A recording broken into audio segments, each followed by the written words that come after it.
ようこそミキさんの剪定技術教室へ。Welcome to ミキさん 's Pruning Techniques Course。今回は剪定と季節について、その他これらのことを取り上げました。今回は YouTube の設定で母国語の字幕を選んでご覧いただけます。それでは今回の内容ですが、木の1年の成長サイクルとエネルギー。木の成長サイクルに合わせてエネルギーはどのように蓄積され消費されるのか。剪定の時期が成長に及ぼす影響について。剪定の適正な頻度はどのくらいなのか。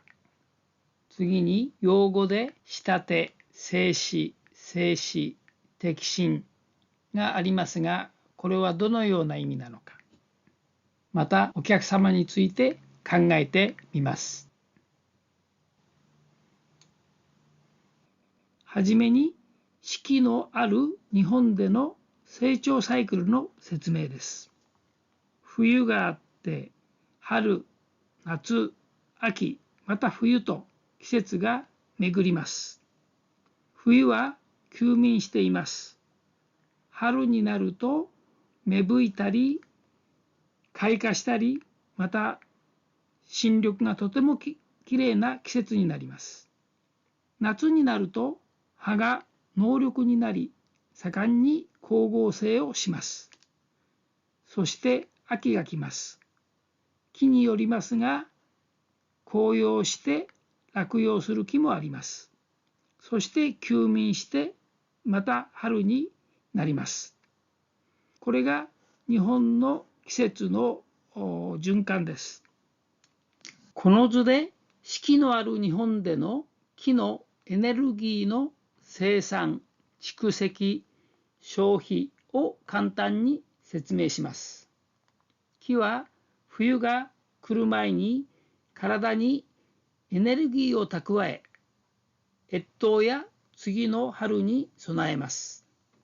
春になると蓄積されていたエネルギーを使って葉や根の新調をします。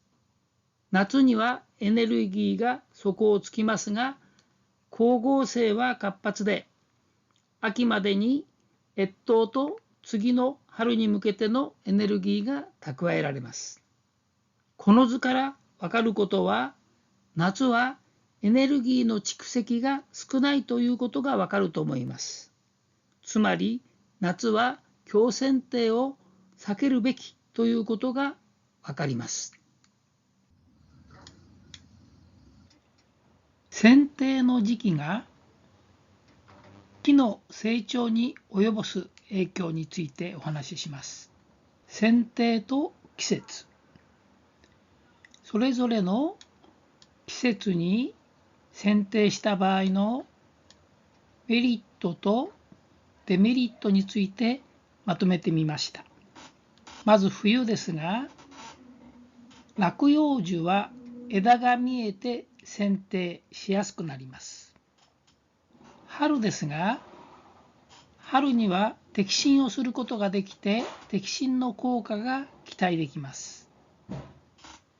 春に剪定すると、剪定後の再芽吹きが早いです。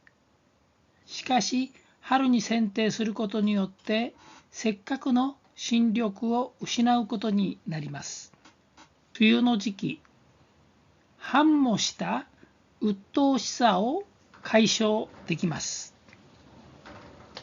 夏に剪定した場合ですね、台風の強風から木を守ることができます。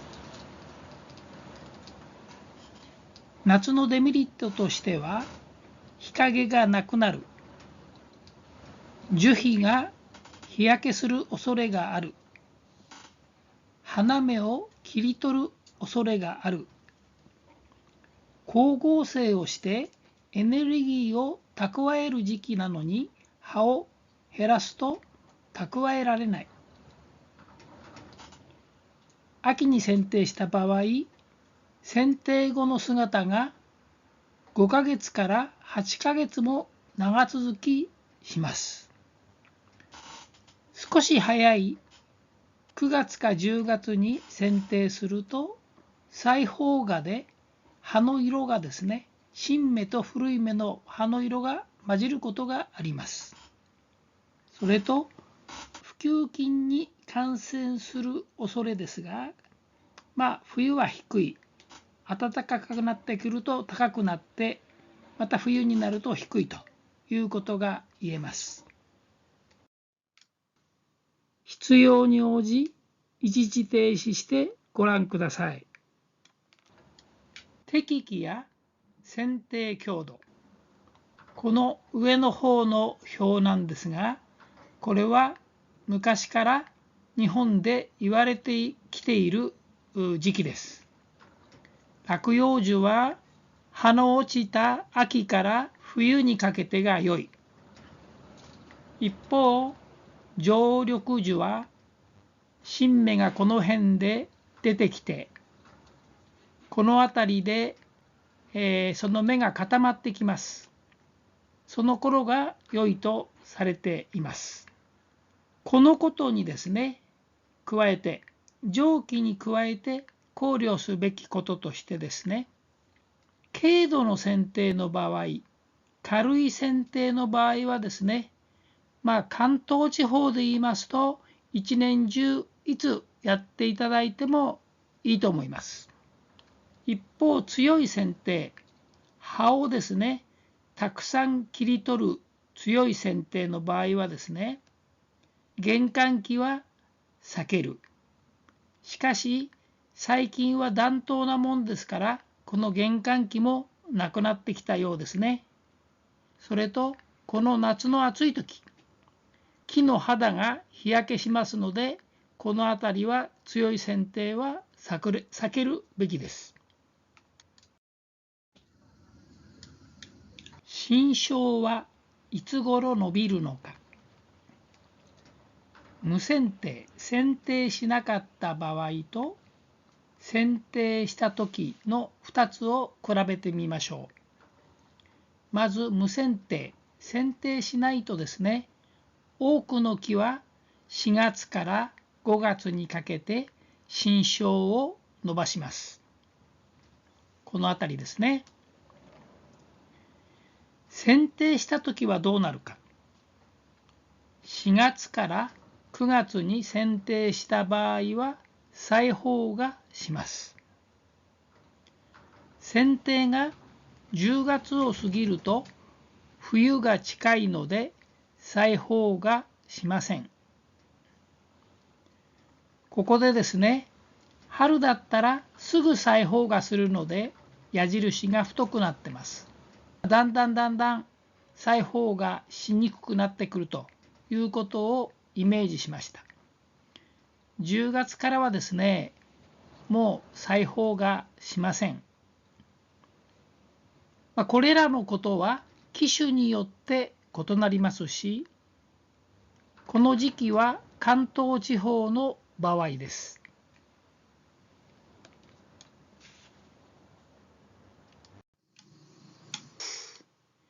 9月に剪定し、まだらに再萌芽した例。9月に刈り込んだ場合で、再萌芽は一律でなく部分的でした。この生垣なんですが、これは犬巻の生垣ですが、この緑色のところは再萌芽したところです。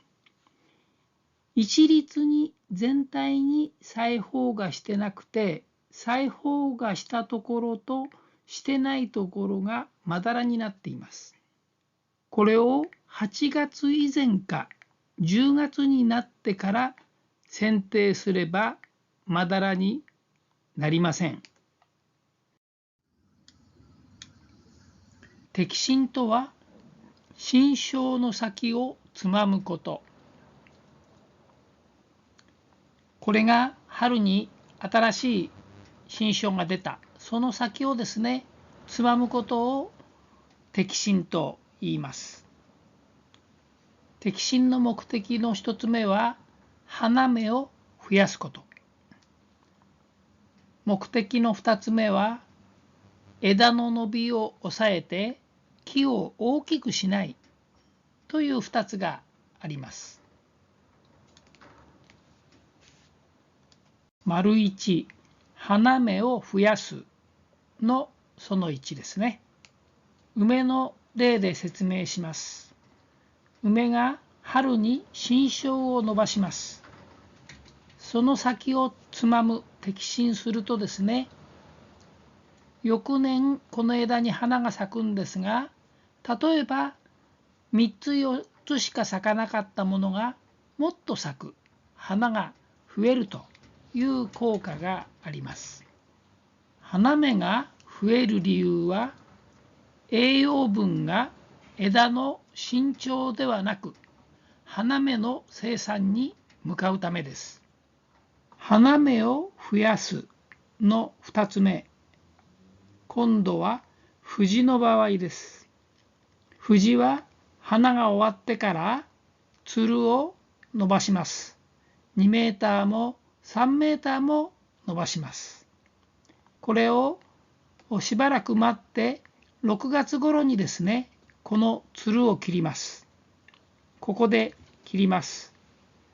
約60センチぐらい残して切ります。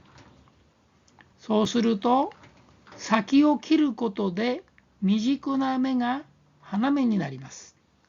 この葉っぱの付け根にですね、葉の付け根に芽があるわけですが、この芽が花芽になる確率が高くなります。先ほども言いましたが、花芽が増える理由は栄養分が枝の伸長でなく花芽の生産に向かうためです。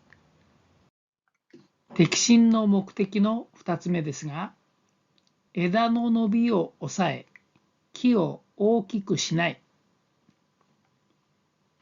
庭木はですね、少しずつどうしても大きくなってしまいますので、それを抑えるためのテクニックです。こちらが摘心した場合、こちらが摘心しない場合ですが、摘心しないとこのように伸びて大きくなります。摘心した場合はですね、ここで大きさは大きくなりませんが、側芽から新梢が伸びて枝葉が増えます。摘心しなければ枝が伸びます。松の緑摘みもですね、このように摘むんですが、これも摘心です。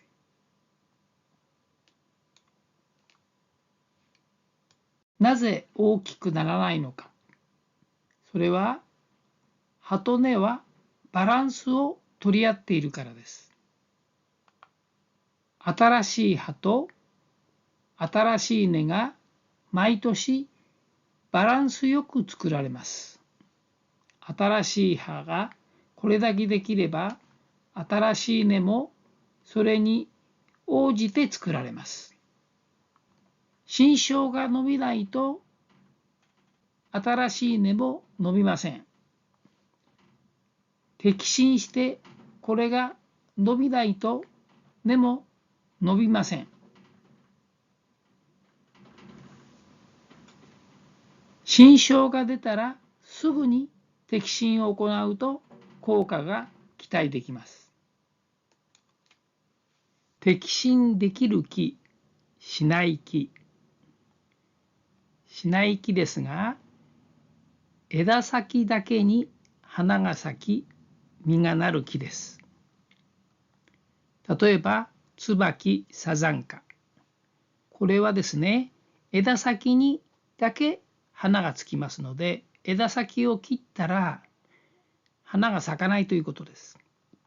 ハナミズキも同様に枝先だけが花がつきますので、これを切ったら花が咲かなくなります。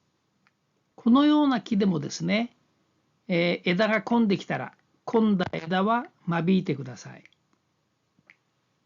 しても良い木ですが、液芽に花を咲かす木です。夏椿だとか金木犀だとか桜ですね。この夏椿は一番先端が見えないんですが、このここの葉っぱの液芽に花がついてますから、先を切ってもこの花が残るわけです。金木犀もですね、葉っぱの脇から花が出てますので、先を切ってもこちらの花が残ります。同様に桜類もそうです。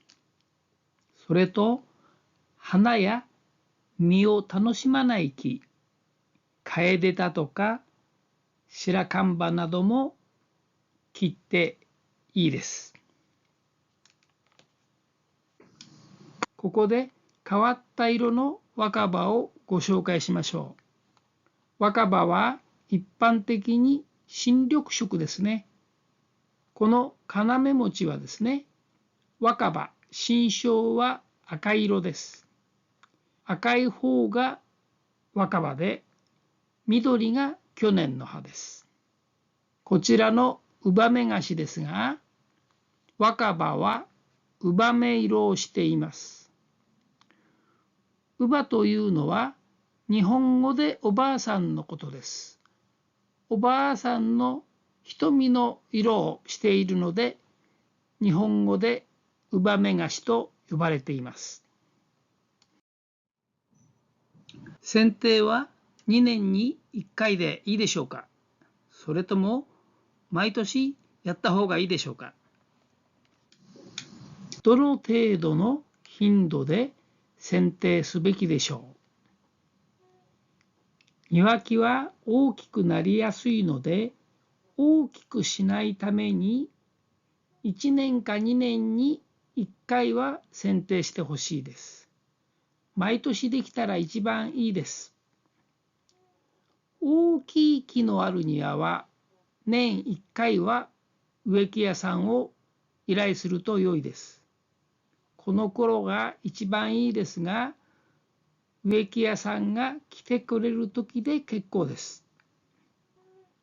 ご自分の庭をご自分で楽しむ場合は、切りたいと思った時に何度でも切ればいいです。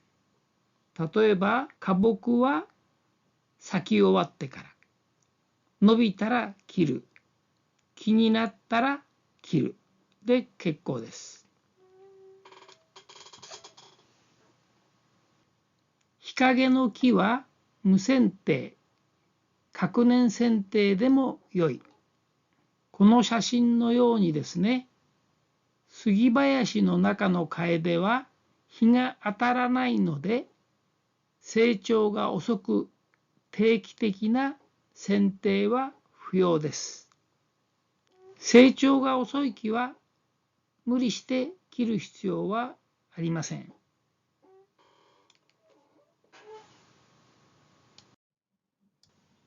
それではこれらの用語について説明をします。仕立て。仕立てとは野山の自然の木などを植木に作り上げることで、一般に古木感のある姿にします。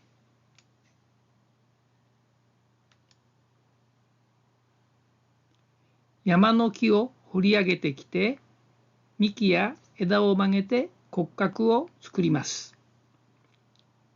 そして幹や枝を切って、そこからまた枝を吹かせて育てます。そして販売用の植木が出来上がります。この一連の流れをですね、一連の作業を仕立てと呼びます。期間は数年から十数年以上かかることもあります。整枝と整枝。枝を整えると書く整枝は枝ぶりを整えることです。そのために切ったり曲げたりもします。姿を整えると書く整枝は庭木をその庭にふさわしい大きさ、姿、形にすることです。剪定とは静止のために切ることです。庭木として完成した木はやはり大きくなる一方ですので、通常の剪定では小さく元に戻す剪定が主となります。では次にお客様について考えてみましょう。お客様の要望はいろいろ。ここでは2つのお客様の例を挙げてみましたが、例えばなるべく安価で庭をさっぱりさせてほしいという方もいらっしゃれば、できるだけいい仕事をしてほしいというお客様もいらっしゃると思います。これ以外にも様々いらっしゃると思います。お客様は木より草花が大事。木の剪定中はつい夢中になって足元がおろそかになります。お客様は木をですね、さっぱりときれいにしてほしいと同様にですね、この草花がとても大事です。お客様の植えた草花を踏みつけないように注意してください。お客様は仕事ぶりをよく見ています。例えば、約束の日時に来ない、大勢で来る、だらだらと働く人が混じってる、横柄な態度をする。普通こんな人はいないんですが、もしこんな植木屋さんだとすると、注文は来なくなりますよね。最後の清掃、片付けは評価を大きく左右する。剪定作業が終わった後ですね、最後に片付けをしますが、これがきちっとできているかどうかで、せっかくの剪定作業がですね、悪く評価されることになったらつまらないです。清掃は玄関の周り、隣の家の庭にきれい枝が落ちていないか、道路や道路の U 字溝の中、その他ですね、丁寧に掃除をしてください。お客様が抱いている植木屋さんへのイメージ。植木屋さんに頼みたい。けれど高額らしい。小さな庭に来てくれないらしい。安心して頼める植木屋さんを知らない。とかですね。シルバー人材センターは安価だけどちゃんとできるのかな、などというですね、不安をお客様は最初に抱いています。ですから仕事を受けたらお客様の信頼を得るにはどうすべきかを考えてください。それが成功への秘訣です。剪定の時期には木の都合と人の都合がある。お客様からですね、一体いつ頃剪定してもらうのが一番いいのかしらということをよく聞かれることがありますので、そういう時に答える参考にしてください。木に適した時期として、例えば花木は花後が最も良い時期の一つです。例えば6月ですね。ですから花木の多いお宅はここがおすすめです。秋、10月から12月は落葉樹の剪定に最も良い時期です。人間の都合で考えると、秋に剪定してお正月をきれいにして迎えたい。一方みんな同じでですね、その頃は剪定の繁忙期で植木屋さんの手が足らなくなります。ミキさんの動画リストのご案内です。ミキさんの動画もですね、非常に多くなりましたので、このような動画のサムネイルから探すのは大変難しいです。ですから、このような動画リストを作成しましたので、どうぞご利用ください。概要欄にリンクを貼り付けてあります。ご視聴ありがとうございました。今回はこれで終わりです。コメント、要望、質問をぜひお寄せください。それではまたお会いしましょう。See you again. こちらもお願いします。